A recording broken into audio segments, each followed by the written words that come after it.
But Israel has a PhD in deception. Because it's Dajjal at the back of this, the mastermind. And Israel would not want to wage a big war and appear to the world naked, clearly, as an aggressor.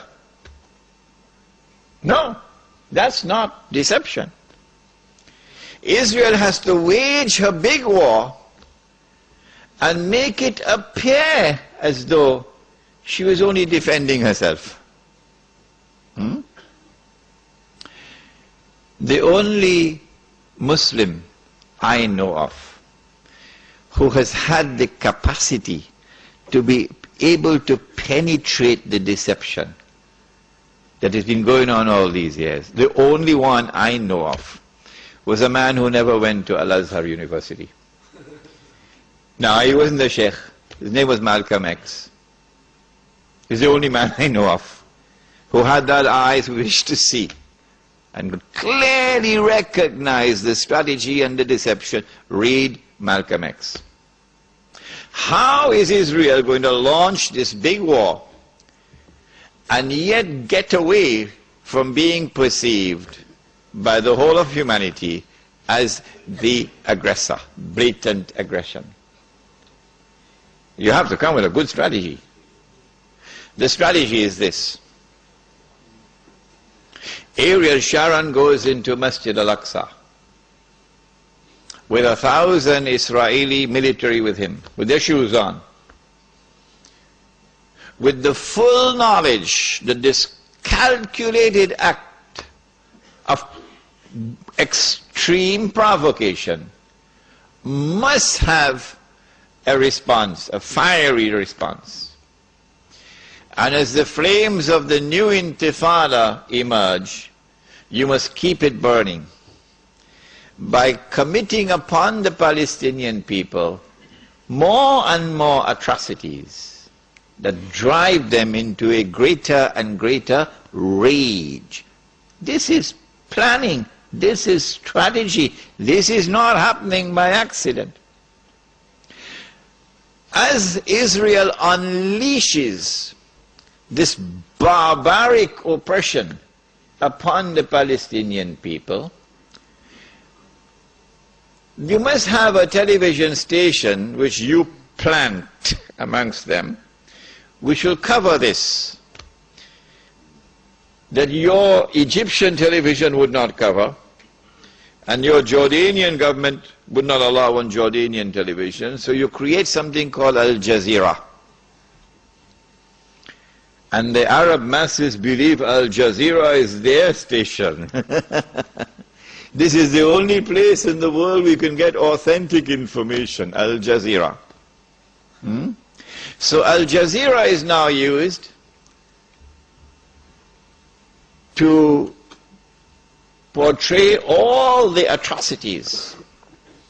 And so around the Arab world, the masses only have to tune into Al Jazeera and they know what's happening.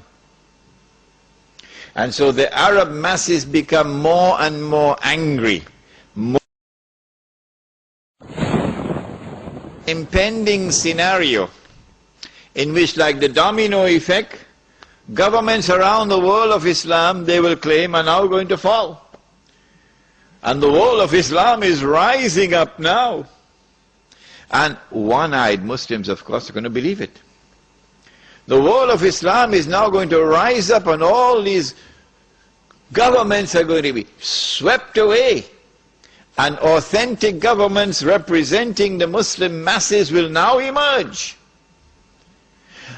And therefore the Jews are going to have their throats cut. This is going to be the most dangerous moment in the entire life of the world of Jews. The media will portray it. If we don't do something, we will all be slaughtered by these Muslim fanatics. Yeah? I tell you, this will be drama worthy of Hollywood when it comes. They must be hating me now for revealing their secrets.